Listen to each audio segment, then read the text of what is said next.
1 year అయిపోయింది guys. ఒక్క YouTube video కూడా పెట్టలేదు. మళ్ళీ కొన్ని రోజుల నుంచి 1-2 చిన్నగా పెడుతున్నా, కానీ అయిపోయింది క్లోజ్ టు 1 year.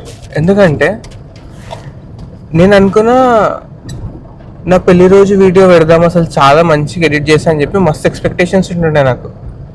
కానీ నా పెళ్లి రోజు ఏమైందో, నాకు మొత్తం ఇట్లా లైఫ్ లాంగ్ మెమరీ మిగిలించలేదు, కానీ లైఫ్ లాంగ్ ఒక ట్రామా వదిలేసారు నాకు. అసలు దానికి ఎడిట్ చేద్దాము అనే ఒక థాటే వస్తలేదు నాకు. వస్తే నాకు ఆ రోజు జరిగిన ఇన్సిడెంట్స్ గుర్తొస్తున్నాయి. నేను చాలా సింపుల్గా అయిపోతుంది, ఎక్కువ కాంప్లికేట్ చేసుకోవద్దు, చాలా తక్కువ మందిని పిలుచుకొని ఏదో అట్లా సింపుల్గా అయిపోకూడదాం అనుకుంటే, కాంప్లికేటెడ్ విషయాలు కాదు, చిన్న చిన్నవే చాలా. అదేంటి చిలికి చిలికి గాలివాన అవుతుంది అంటారు కదా, అట్లా అయిపోయింది. అసలు పెళ్ళి అని గుర్తు తెచ్చుకుంటే నాది కాదు, ఓన్లీ అసలు పెళ్ళి అంటేనే నాకు ఆ ట్రామా ఉండిపోయింది, పోతలేదు అసలు మైండ్లో నుంచి. చిన్న చిన్న మిస్అండర్స్టాండింగ్స్ మొత్తం ఇట్లా పెట్రోల్ పోసి అంట పెట్టేసినట్టు అయిపోయింది. ఒక 1 year నుంచి నేను అసలు యూట్యూబ్లో ఏం ఎడిట్ చేస్తలేను, అప్లోడ్ చేస్తలేను, అసలు ఏం చేయలేకపోయినా. అంటే ఎట్లాంటి ట్రామా వదిలేసి ఆలోచించండి. అట్లా అని చెప్పి దీంట్లో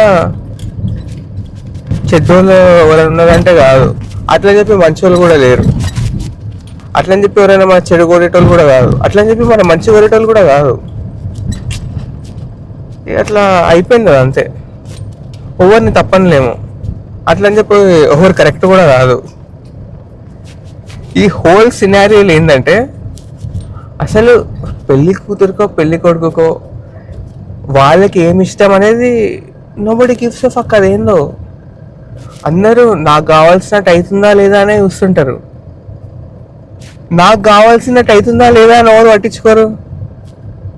డూడ్, నా పెళ్ళి ఒక్కసారి చేసుకుంటా అంటే ఒక్కసారి వేసుకుంటాం కదా, తర్వాత అయితే అవుతుందేమో వేరే విషయం. ఒక్కసారి అవుతుందనే వేసుకుంటాడు ఎవడన్నా. ఆ ఒక్కసారికి ఇంత చేదు జ్ఞాపకం మిగిలిస్తారా?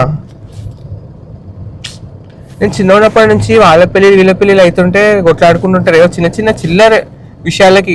వాడు పెళ్లి కొడుకు అలిగెళ్ళిపోతుంటాడు, ఇట్లా ఓడో ఒకడు అలిగెళ్ళిపోతుంటాడు. నాకు ఇట్లా ఒకడు అలిగెళ్ళిపోవడం, ఒక గొడవ అవ్వడమే చాలా చిరాకు అసలు.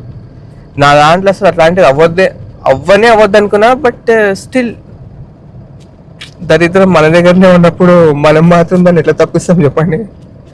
అయిపోతుంటాయి.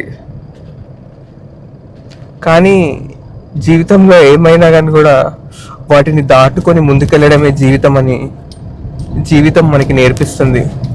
అవన్నీ తెలుసుకొని మనం ముందుకెళ్ళే లోపే జీవితం ముగిసిపోతుంది కూడా. కాబట్టి ఆ ట్రోమాని ఎంజాయ్ చేస్తూ ఎప్పటికన్నా కూడా అప్లోడ్ చేయాల్సిందే, లేకపోతే కాళ్ళ జ్ఞానంలో ఆ వీడియోలు అంతరించిపోతాయి అని చెప్పి ఎడిట్ చేసి అప్లోడ్ చేస్తున్నా. ఎవరు వాళ్ళ గురించి చెప్పుకొని దరిద్రాన్ని నేను చెప్పుకోబోతున్నా. ఎందుకంటే అందరి లైఫ్లో అట్లాంటివి ఉంటాయి, చెప్పుకునే ధైర్యం ఉండదు. నేను కూడా చెప్తా, మీరు ఎవరిని జడ్జ్ చేయకండి. నా పెళ్లి వీడియోలు చాలా కష్టం మీద ఆ వ్లాగుని ఎడిట్ చేసి మీకు త్వరలో అందిస్తా. అంతవరకు సెలవు.